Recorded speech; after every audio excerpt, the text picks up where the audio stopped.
Mi vida con muletas.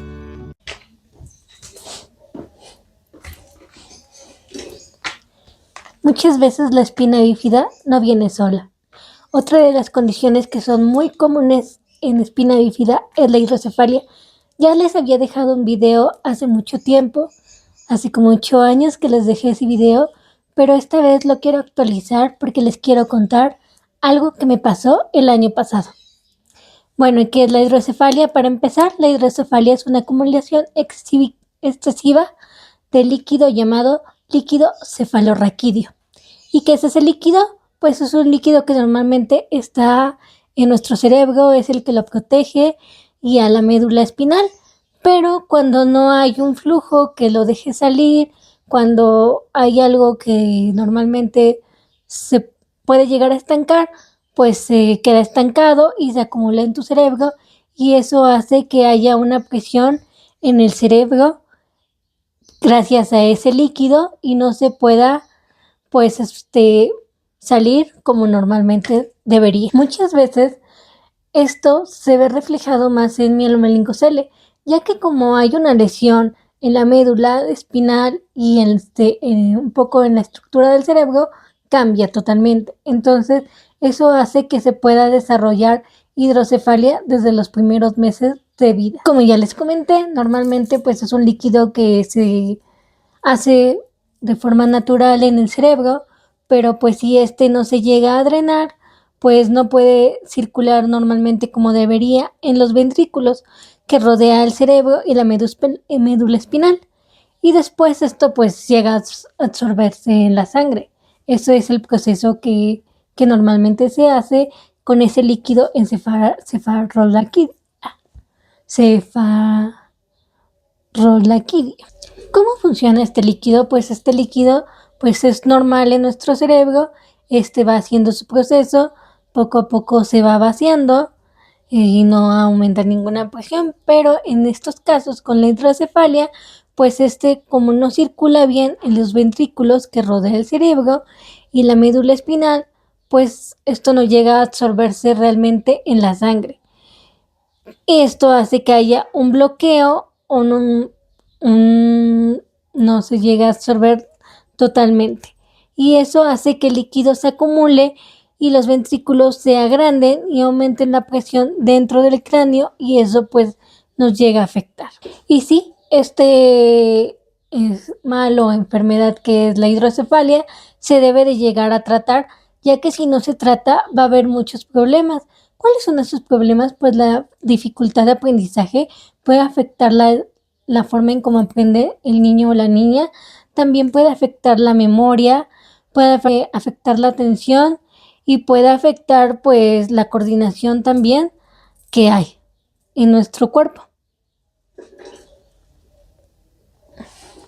Y sí hay tratamientos, puede ser una válvula o puede ser una derivación o puede ser lo que a mí me hicieron, que fue una ventriculostomía y esa pues se las voy a ir explicando. Como saben, la de la válvula pues te ponen una válvula en el cerebro y esa va drenando el líquido poco a poco y esa se tiene que hacer un cambio de cuando ya se vea que está un poco de funcionamiento mal, pues ya se debe hacer el cambio para que no haya ninguna complicación. En la ventriculostomía, que fue la que me hicieron a mí, es cuando te abren un pequeño agujero en la cabeza y te meten un microscopio y con ese microscopio te meten una manguerita y esa manguerita te ayuda a ir vaciando. A mí me hicieron un agujero obviamente en la cabeza y lo hicieron para que pudiera salir por mi vejiga, por el peritoneo más o menos por ahí, para que se pudiera ir vaciando el líquido del cerebro. Pero no solo fue eso, también me dieron medicina para que eso me ayudara a seguir drenando líquidos de mi cerebro. ¿Y por qué se los cuento?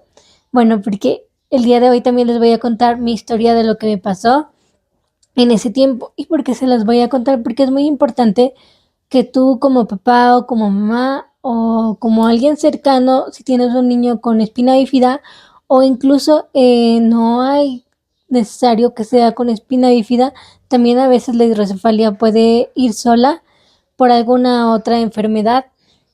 Pues es muy importante que se opere en esos momentos de la hidrocefalia porque a mí me afectó y me afectó mucho.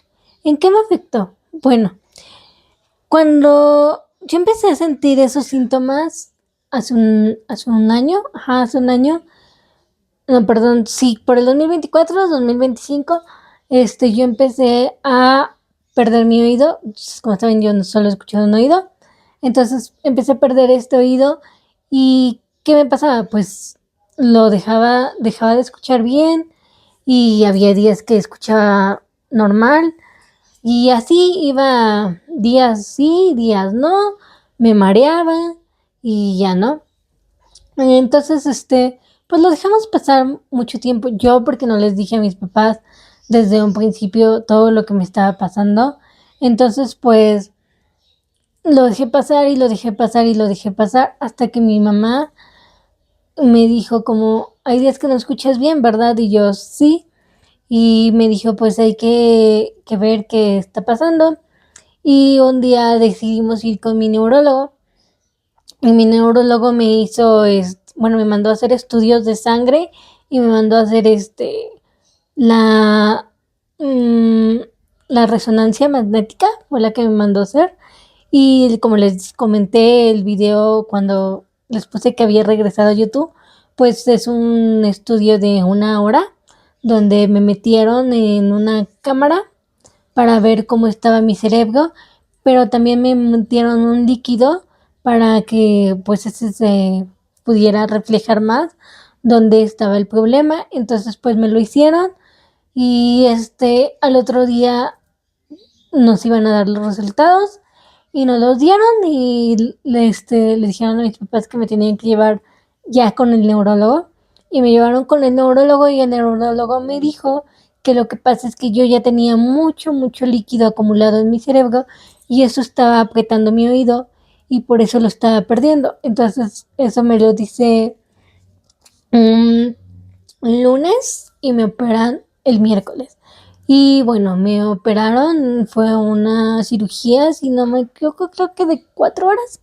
La verdad no le he preguntado bien a mi mamá, se lo voy a dejar en los comentarios para que sepan. Y yo salí muy, muy mal. Salí con la presión baja, no tenía una buena saturación en el oxígeno, me pusieron oxígeno y no podía despertar, no podía despertar y duré así un día sin despertar, iba y venía, porque, bueno, esto no tiene nada que ver con la hidrocefalia, pero pues lo voy a contar. Yo sentí que me fui a otro lado, que me fui a un lugar bonito con flores, a un lugar bonito con un puente precioso. Entonces, en ese día yo regresaba a mi conciencia y les preguntaba como que me habían pasado, me decían lo que me había pasado y me volví a dormir y volví a regresar a ese lugar y no sé, pues yo sentí que me morí, pero no me morí.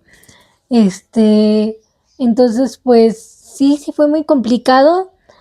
Ese día les digo, no desperté, mi familia estaba un poco preocupada, pero el otro día sí desperté y ya pude hablar más con mi familia, entablar más conversaciones, pero algo que sí vi que me afectó mucho, al principio me costó muchísimo retener información, todavía me cuesta un poco, pero, o sea, mi familia me hablaba y yo decía como de que me están pidiendo o que me están diciendo.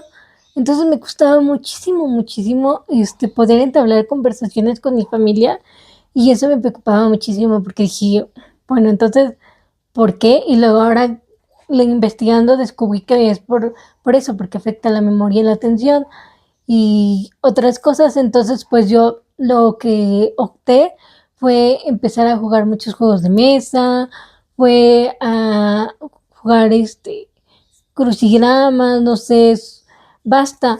lo jugué mucho para poder regresar en mí y todavía me cuesta. Como también lo que me costó mucho al principio fue escribir. Yo sentía que al contestarle a las personas contestaba mal, o sea, de que escribía de una manera muy mala, me comía letras y así. Y entonces fue otra vez volver a readaptarme o redescubrir esas cosas básicas que tenemos nosotros. Entonces, por eso les hago este video otra vez de hidrocefalia para que haga una reflexión de que es muy, muy importante de que si tú ves unos síntomas en tu pequeño o en tu pequeña o en una persona que tiene una discapacidad y que puede llegar a generar hidrocefalia, es muy, muy importante que lo lleves al neurólogo para que le pueda hacer la derivación, la levoventriculostomía o lo que sea para que pueda drenar el líquido a su cerebro. Que claro, también algo que me dijo mi neurólogo es que la ventriculostomía no es para todos. Debe de haber como un huequito bien separadito en tu cerebro para que pueda entrar ese microscopio y te pueda ayudar. También la válvula no es para todos, entonces siempre hay que buscar el tratamiento adecuado porque sí es muy, muy importante que se le dé la atención adecuada. Y también es muy importante decir que no todos los mielos o la espina bífida es igual. Cada espina bífida, cada mienda o meningocele, cada espina bífida oculta es diferente. En ningún caso es igual al otro. Entonces, bueno, espero esta información te sirva mucho y por favor, si tú conoces a alguien que tenga una discapacidad como espina bífida, compárteselo para que pueda tener esta información. Y si quieres ver algún otro tema en especial, déjamelo aquí en los comentarios. Ay, por cierto, muchísimas gracias de verdad por todos los que se han suscrito en mi canal.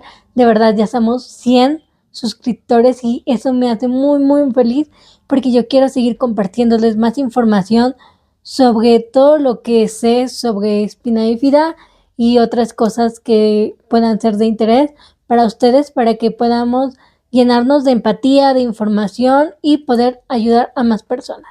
Así que muchas gracias por estar aquí, por darle like y por suscribirte. Así que nos vemos en un siguiente video. Adiós.